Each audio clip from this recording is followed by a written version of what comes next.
د حسن حسین رور دی خو میرنې میندې د دواړو جدا دي. د حضرت حسن حسین مور یو فاطمه بیبي د رسول الله صلی الله علیه وسلم لور بیبي، او د محمد ابن الحنفیه د علی صاحب زوی دی، د مور جدا وا، د بنو حنیفی قبیله سره تعلق.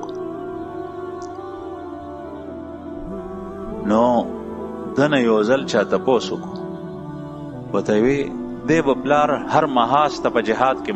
مخکې استولو محمد ابن الحنفیه، چې کوم ځای به سخت د جنگ ځای او د دشمن نو هغه ځای ته به دی استولو. الله جل شانه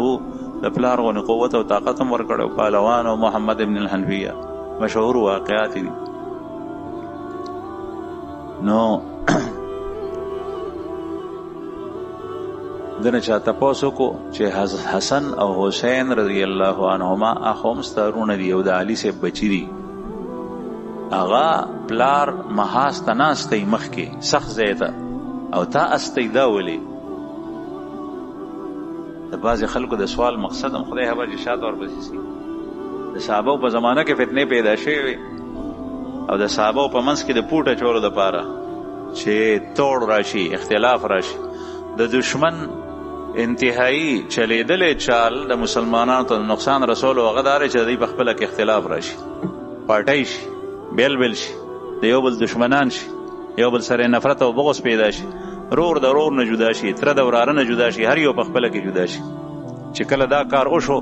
دا ډومبۍ هغه غټه پوړۍ ده چې د دې نه پس مسلمان ته هر قسم نقصان اغیار ورکولی شي. بس دنه یې تپوس وکړو چې دا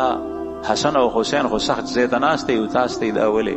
نو محمد ابن الحنفیه رضی الله عنه د حضرت حسن او حسین رضی الله عنهما د هغوی میرنی رور دی،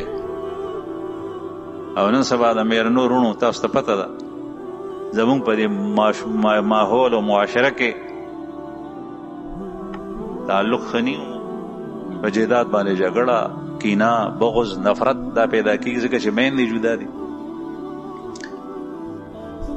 ورته یې وی چې هغوی ناسته یو تا استه هغوی رستو ځان سره ساتي او تا محاذ ته سخت ځای تاسو دی، نو سخت ځای کې خو مرګ او ژوبله وي. نو محمد بن الحنفیه رحمه الله ورته وفرمایل چې اصل کې زما رونه حسن او حسین زما د پلار سترګې دي، او زه د خپل پلار د پاره په منزله د لاس یم د مټو، او سړی باندې چې کله مصیبت په سترګو راشي نو بیا لاس ځي سترګې ته او سترګه بچ کوي. هغه مصیبت په لاس اخلي، شګه راله، خاور راله، بوس راله، کاڼې رالو، سترګه باندې لاس کېږي چې سترګه مې بچ شي، خیر دی که لاس مې زخمي شو. هغه ته یې داسې جواب ورکړو چې خاموش